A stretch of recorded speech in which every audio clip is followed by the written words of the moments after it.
I'm Dr. John Ebert at Mayo Clinic in Rochester, Minnesota, in Community Internal Medicine.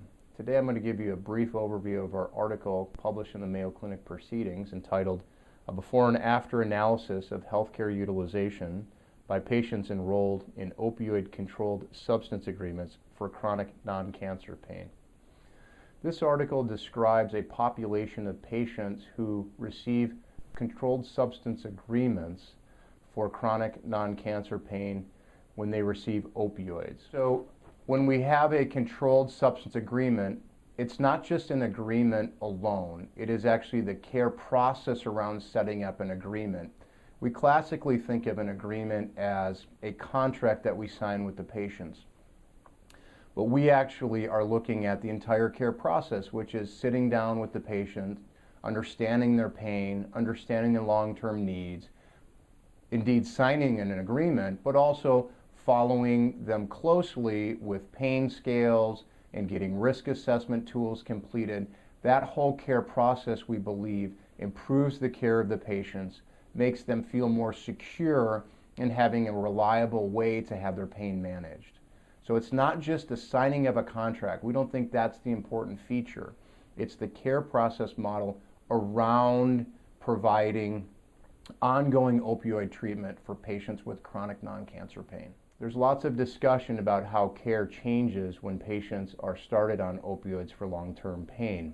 And in this study, we looked at nearly 800 patients and assessed how their patterns of healthcare utilization changed before and after they entered a care process model for controlled substance agreement. We observed that the patients who were enrolled in controlled substance agreements actually had decreased utilization of primary care visits, but increased use of radiology services. When we looked a little deeper, we found that patients who had the greatest medical comorbidity, or who were the sickest, actually still had a decreased number of primary care visits. They also had a decreased number of specialty care visits, and they had decreased hospitalizations.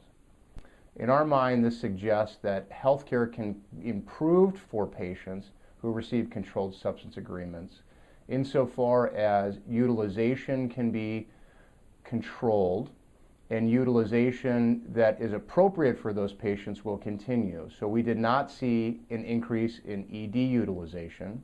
We hypothesized that some of this care is actually moving offline into a non-visit care environment, where we are seeing these patients or having contact with these patients, not in the office, but actually online. So we believe that our findings suggest that enrollment of patients in controlled substance agreements and having a care process model around the management of chronic non-cancer pain can improve the care of patients who have chronic pain and are receiving opioids. We hope you found this presentation from the content of Mayo Clinic Proceedings valuable.